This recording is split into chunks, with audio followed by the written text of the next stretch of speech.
Monday Night Raw, probably not going to make the same headlines that SmackDown did after its wild ending on Friday. Let's talk about a new WWE Champion crowned in a very weird way.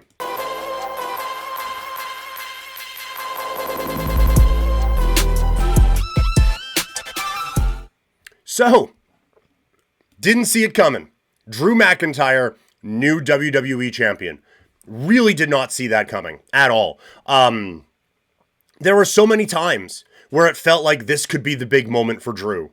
And then it ends up being in a cage match on SmackDown. Like, just really, really surprising. And look, like I've criticized before WWE just waiting for WrestleMania, waiting for SummerSlam. Nope, the loss has to be a big moment.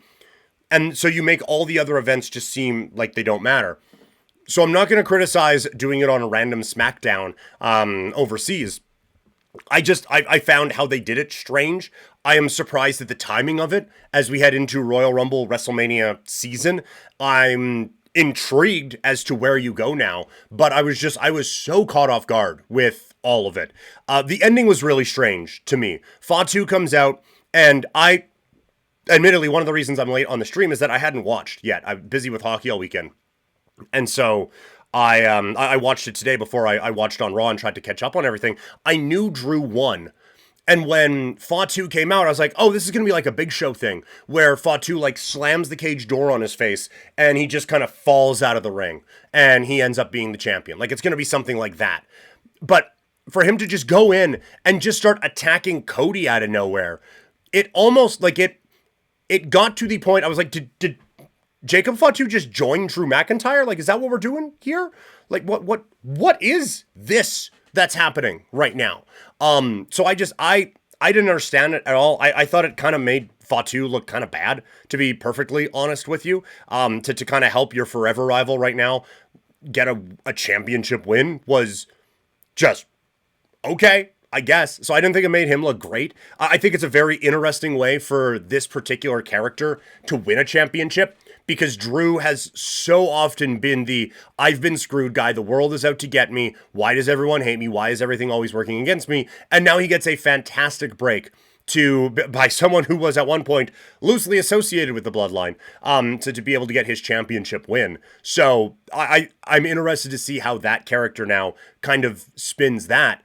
And I'm really interested to see where they go from here with Cody, because you could already see them doing a heavy as the head that wears the crown bit with him. And they kind of started doing this before one of the last times he won the title or lost the title. And he was doing the, "Are you my friend? Really?" And then he ended up like winning. I think he won that and we kind of just forgot about it. But either way, we were getting into this sort of a thing at one point, but now we're getting like, oh, wow, everyone's telling truths. And my friend Zack Ryder is coming up and saying, like, I want that belt. And Sami Zayn is saying that. And this guy's saying that guy's saying that. You could see Cody start, like, it could start to wear on Cody. And so there's part of me wonders if we're going with a heel turn now with Cody Rhodes and having him be, like, everyone is so obsessed with beating me that Jacob Fatu couldn't even help himself and had to attack me when the guy he hates the most is going for the championship. Why is this all on me? Why is everyone going after me? So I think that there could be a bit of a fun way to tell that story, but then you are taking away one of the biggest baby faces in the company when, like, aside from CM Punk, there isn't an obvious one that's just filling right in. Like, even if Jericho does come back, that's not replacing that. So, we'll see. But that would be my only kind of on it. But I think there's a very whenever they turn Cody heel is going to be an all-time great heel run, I think, in the WWE. But I'm happy Fatu is back.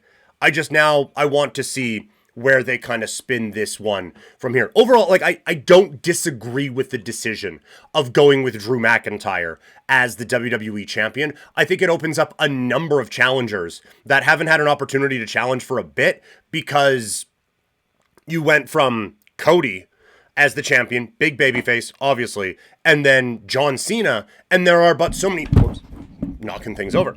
There are but so many people who are going to challenge John Cena for the WWE Championship, and then it's Cody again. So if you've been a heel trying to break through as a contender for a bit, if a babyface trying to break through as a contender for a bit, there hasn't been a whole lot for you. So, like, Drew would be a pretty good one for Sami Zayn to break the title run on. Like that, if you wanted to do that at Mania, you can see where that would piece together. Now, you could have done that with Cody too, but maybe you don't want to risk getting boos for Cody in that sense. We'll see. But I think that there is a number of now interesting stories you can tell with it. I do want to say, I think they set this show up and this matchup specifically really, really well.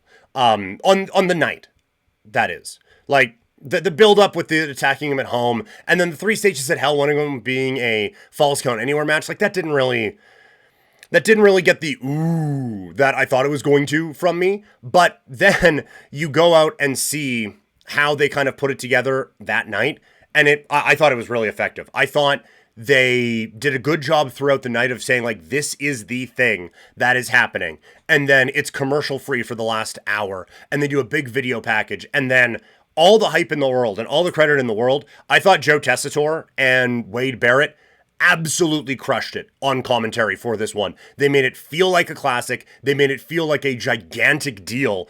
And even as the match is going forward and in the final stage of Hell, where you have like Drew and Cody, and they're just exhausted, and they're battling each other out. This was Joe Tessitore. He is over the top. He's over the top in everything that he does. But he went to his main event boxing realm, and this is just a heavyweight bout with both guys just swinging for the fences. And I thought he did so good at hyping this up in that way and building it up into, like, any move could finish this match.